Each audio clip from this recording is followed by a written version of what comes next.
Samantha was busy putting up Christmas decorations around the house. She hung shiny ornaments on the tree and carefully placed lights on the windows.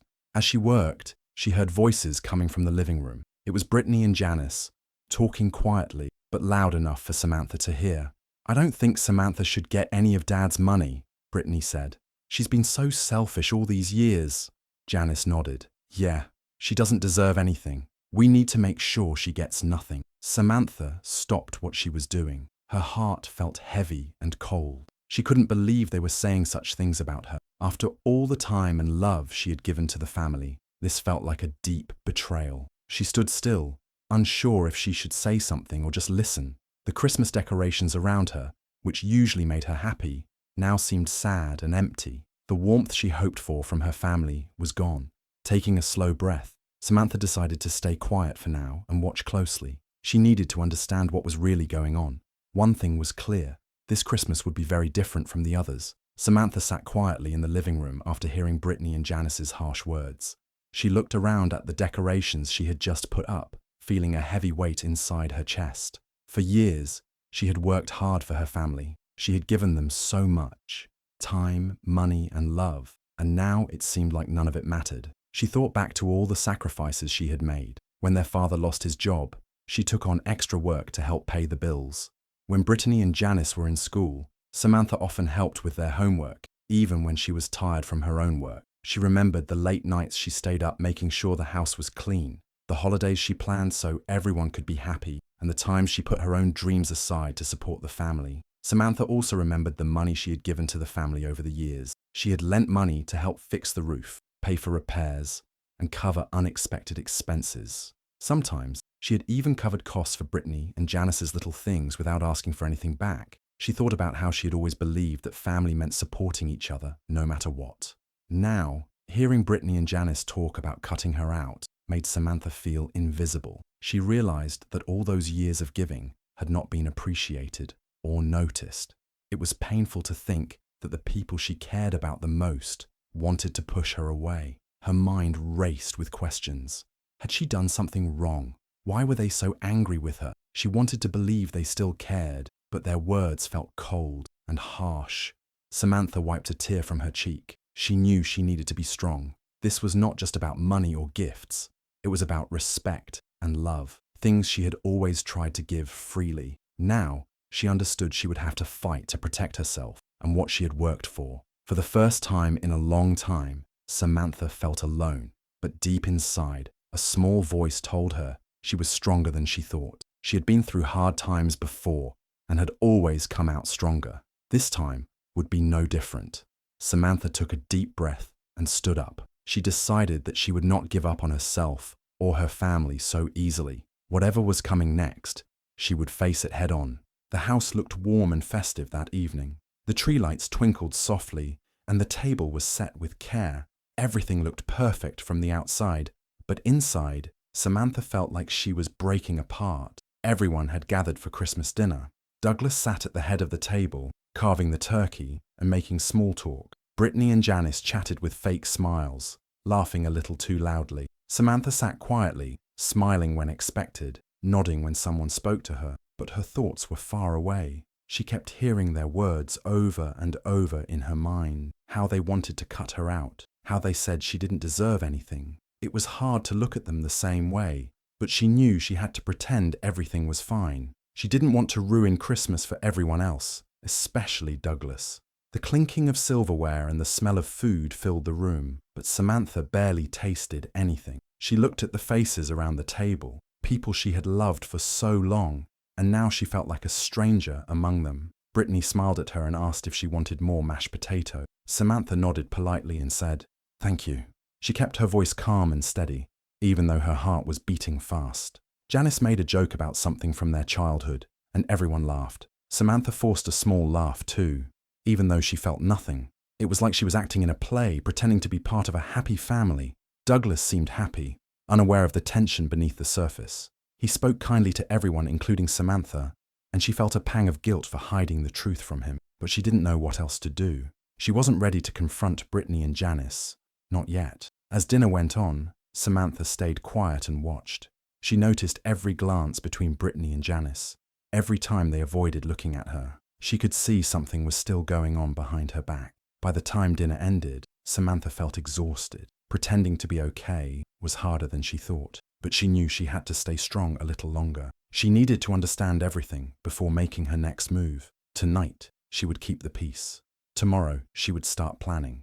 Late one evening, after everyone had gone to bed, Samantha sat alone in the quiet house. She couldn't sleep. The things she had heard and felt over the past few days kept swirling in her mind. Something wasn't right, and her gut told her there was more going on than she knew.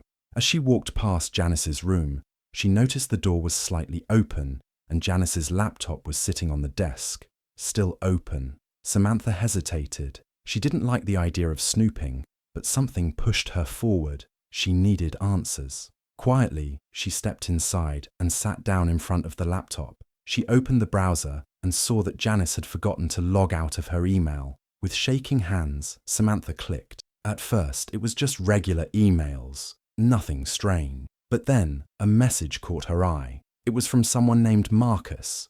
As she read through the messages, her stomach turned. Janice was having an affair with a man Samantha had never heard of. But that wasn't the worst part.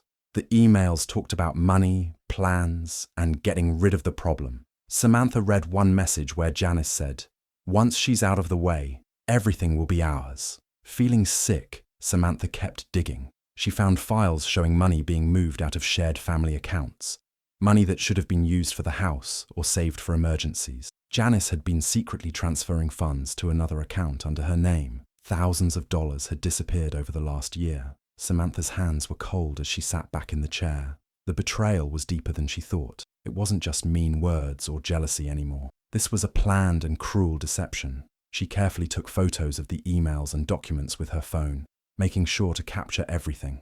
Her heart was pounding, but she knew this was the proof she needed. Quietly, she left the room and returned to her own, locking the door behind her. She sat on her bed in the dark, staring at her phone. Everything had changed. The people she had trusted the most were not who she thought they were.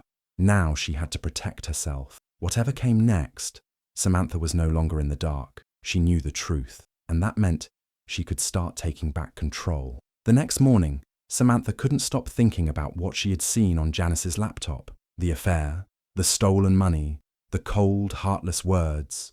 She knew she couldn't ignore it. She had to do something.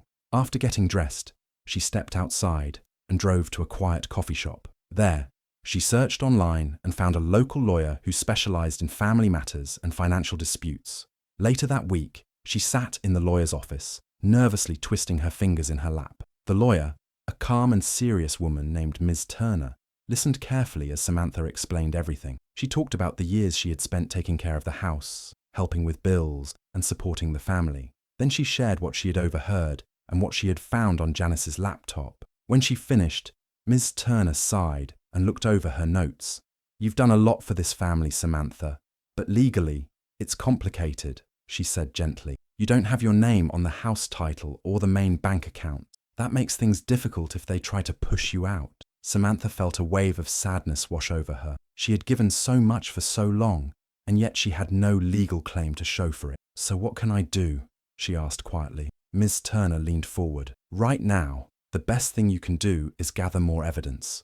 Prove that Janice has been moving money improperly. Keep any messages, documents, or recordings that show her bad intentions. If we build a strong case, we might be able to protect your interests and hold her accountable." Samantha nodded slowly. She had hoped for a quicker fix, but she understood. This was going to be a process. She left the office feeling a little overwhelmed, but also more focused than before. Back at the house, she started thinking differently. Every conversation, every movement, she paid attention. She bought a small voice recorder and hid it in her room. Then she ordered a few discreet devices online. Small cameras and audio bugs she could hide in common areas. She wasn't proud of spying, but she knew she had to protect herself. They had already started turning against her. Now, she needed proof of what they were doing behind her back. At night, she wrote down everything in a notebook. Times, dates, things they said. She stored her photos and files in a locked folder on her phone, backing them up just in case. Samantha didn't feel like the same woman she was a week ago. The quiet, giving person was still there, but now she was learning to be smart, to be careful, and to fight back. She knew this wasn't just about getting what she deserved. It was about surviving in a house that no longer felt safe. Over the next few days, Samantha moved carefully. She waited for moments when no one was around. Early mornings when Brittany was at work and Janice was out running errands. That's when she placed the small devices she had ordered. A tiny camera in the living room clock, a voice recorder hidden inside a vase on the hallway table, another camera near the office door, where Janice often used her laptop. Each night, Samantha checked the recordings. She didn't know what she was hoping to find exactly, but she knew she had to try.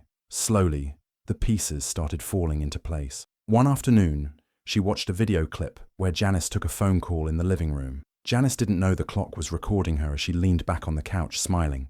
"Marcus, I told you, it's all going according to plan," Janice whispered. She has no idea. Once Dad changes the paperwork, we're set. Samantha's heart pounded. Marcus again, the same name from the emails. The affair wasn't just personal, it was part of something bigger. Janice was using him to help take over everything. On another recording, Brittany and Janice sat at the kitchen table, drinking coffee and talking quietly. Samantha turned up the volume on her phone as she listened. "She's been acting weird lately," Brittany said. "Do you think she suspects something?" "She's too soft," Janice replied. "She won't do anything. We'll just keep smiling until it's done. After the new year, she's gone." Samantha sat in silence after hearing that. Her hands were cold, but her mind was clear. They were serious. They were planning to remove her from the house, from the family, from everything she had helped build. She continued to gather evidence, saving the files in multiple places. She even started recording some conversations on her phone when she was in the same room as them. She asked questions casually, pretending to be curious or confused, just to see how they'd respond. At one point, Janice slipped up during dinner and mentioned something about sorting the money soon. Samantha didn't say anything, but she made a mental note of the time and later found the audio on her recorder. Now she had proof of the affair, the secret plans, and the financial moves. It wasn't just suspicion anymore, it was real. Samantha felt stronger, sharper. She was no longer sitting in the dark, waiting for them to strike. She was preparing for the day she would finally speak up, and when she did, she would have everything she needed. One evening, while everyone else was out, Samantha sat on her bed with her laptop and headphones. She had hours of recordings to go through, most of them boring or unclear. But tonight, something different came up. A clear audio file, time-stamped just 2 days ago, caught her attention. It was from the recorder hidden in the hallway vase. She pressed play. Brittany's voice came first. "Okay, so after New Year's, we tell her we're selling the house. That gives her, what, a month to find somewhere else?" Then Janice answered, calm and cold. "She won't fight it. She has no claim, no paperwork, no proof of ownership.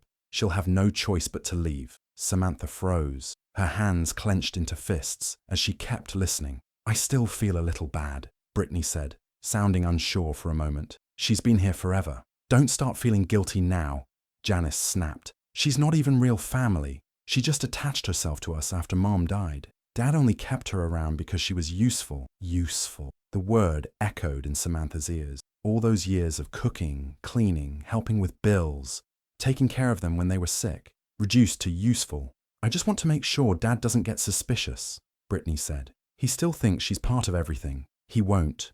I'm handling it," Janice replied. "Just stick to the plan. Once Samantha's gone, we take care of the rest. We'll move the money, talk to the lawyer, and that's it. Done."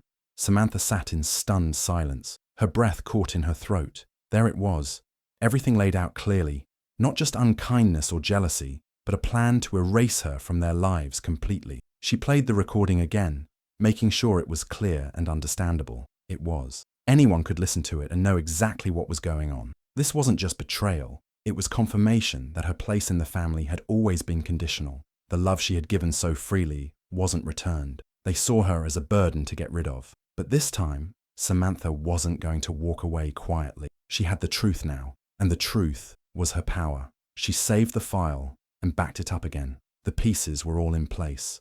The lies were recorded. The mask had finally slipped. Soon, they would hear her voice too. Brittany's birthday dinner was held at a fancy restaurant just outside of town. The table was decorated with flowers and gold balloons, and the whole family was there, dressed nicely, smiling. laughing like everything was perfect. Samantha sat at the far end of the table, quiet, watching everyone closely. Janice and Brittany acted as if nothing had happened. They smiled at Samantha, like they hadn't just spent the past month planning to destroy her life. Douglas, their father, was cheerful, raising his glass to toast Brittany's bright future. Samantha stayed silent, her heart pounding, the USB drive in her purse heavy with truth. After the cake was served and people started to relax, Samantha stood up. Her voice was calm, but firm. "I'd like to say something." The table went quiet. All eyes turned to her. Janice gave a tight smile. "Of course.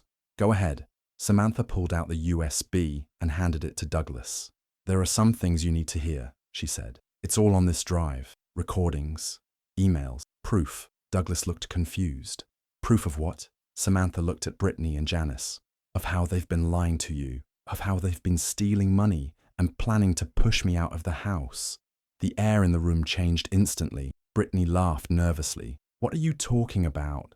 "I heard everything," Samantha said, her voice shaking but strong. "I have recordings of you both, talking about how I'm not real family, planning to sell the house, moving money behind Dad's back. And Janice, your affair with Marcus, that's on there too." Janice's face went pale. "You went through my things?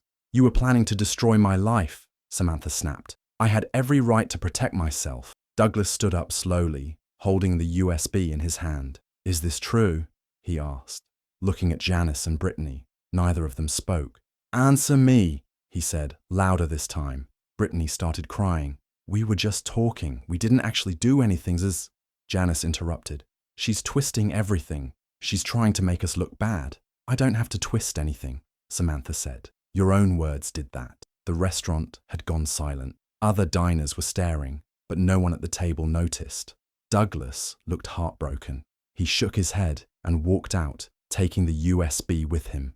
Samantha stood there for a moment longer, then picked up her coat. "I won't be part of this anymore," she said. "I loved this family. I gave everything, but I won't let you destroy me." She walked out of the restaurant, leaving Janice and Brittany behind in stunned silence. The next morning, the house was quiet. No one said a word. Janice avoided Samantha completely, and Brittany stayed in her room. Douglas hadn't come home after the dinner. Samantha didn't wait for anyone to talk. She packed her things slowly, folding each piece of clothing with care. Her hands shook, but her mind was clear. She had stayed in that house for years, cooking, cleaning, helping, giving, but now it didn't feel like home, not anymore. By noon, she rolled her suitcase to the front door. She took one last look around the living room, where the Christmas lights still blinked on the tree. It felt like a different life, one that had ended the moment she pressed play on that recording. Without a word to Janice or Brittany, Samantha stepped outside, got into her car, and drove away. She had already booked a room at a nearby hotel. It wasn't fancy, but it was quiet and clean. For the first time in a long while, she had a space of her own. That night, she sat on the bed, eating takeout and watching the news. It felt strange, being alone, not having to take care of anyone, not listening for raised voices or fake smiles. It was quiet, and at first the quiet felt heavy, but slowly it started to feel like peace. She opened her notebook and began writing down a new plan. She listed what she needed to do: find a more permanent place to live, set up her own bank account, look for part-time work if needed. She also noted to check in with Ms. Turner, the lawyer, and hand over all the files properly. This was the beginning of something new. It wasn't easy. It wasn't what she had imagined her life would be, but it was hers. Samantha turned off the lights and lay in bed, staring at the ceiling. She had lost a lot, but she had also found something important: herself. She was no longer stuck in the shadows of other people's choices. Tomorrow, she would begin again, not as someone's helper, not as someone who got left behind, but as her own person. And this time, she wouldn't let anyone take that from her. After a few days at the hotel, Samantha found a small apartment not far from the city. It wasn't fancy, but it was clean and quiet, just what she needed. She moved in with just a few boxes, feeling a mix of relief and nervousness. The first thing she did was change her phone number and block Janice and Brittany on all her social media accounts. She didn't want to hear from them anymore. Their words and actions had hurt her deeply, and she needed space to heal. Next, she went back to Ms. Turner's office. Together, they filed restraining orders against Janice and Brittany. The lawyer explained that this would legally keep them from contacting Samantha or coming near her new home. It was a step Samantha never thought she'd have to take, but it gave her a sense of safety. Samantha also opened her own bank account and started looking for a part-time job. She wanted to be fully independent, not relying on anyone else. It was scary to think about starting over, but she was determined. Every day she worked on rebuilding her life. She decorated her apartment with simple things that made her happy. A few plants, some pictures, soft blankets. Slowly, the place began to feel like home. She kept her evidence organized and stayed in regular contact with Ms. Turner. They planned how to handle any future family disputes and what steps to take if Janice or Brittany tried to interfere. Most of all, Samantha focused on herself. She took long walks, read books she liked, and started journaling her feelings. The pain was still there, but it was softer now, like a shadow that followed her instead of weighing her down. Samantha knew she had a long road ahead, but for the first time in years she felt hope. She was no longer trapped by the past. She was building something new, and this time it was hers alone. A few weeks after the birthday dinner, Samantha received an unexpected call. It was from Douglas, her father. His voice sounded tired but serious. "I've been thinking a lot," he said, "about everything that happened, about Janice and Brittany. I want you to know that I'm sorry for not seeing it sooner." Samantha was surprised, but stayed quiet, letting him continue. "I've started looking into the money in the house," Douglas explained. "I hired someone to review the accounts and the paperwork. It's clear now that things weren't handled fairly." He paused before adding, "I want to make things right. When the time comes, I plan to change my will and make sure you get your share, everything you deserve." Samantha felt a mix of emotions, relief, sadness, and a little hope. She had wanted her father's support for so long, and now finally it seemed possible. Douglas said he wanted to meet soon, to talk in person, and figure out how to move forward without all the lies and secrets. Though the road ahead was still uncertain, Samantha felt a new strength growing inside her. She wasn't alone anymore. Her father was finally on her side, and together, they might be able to heal the family and fix what had been broken. For the first time in years, Samantha allowed herself to believe in a better future.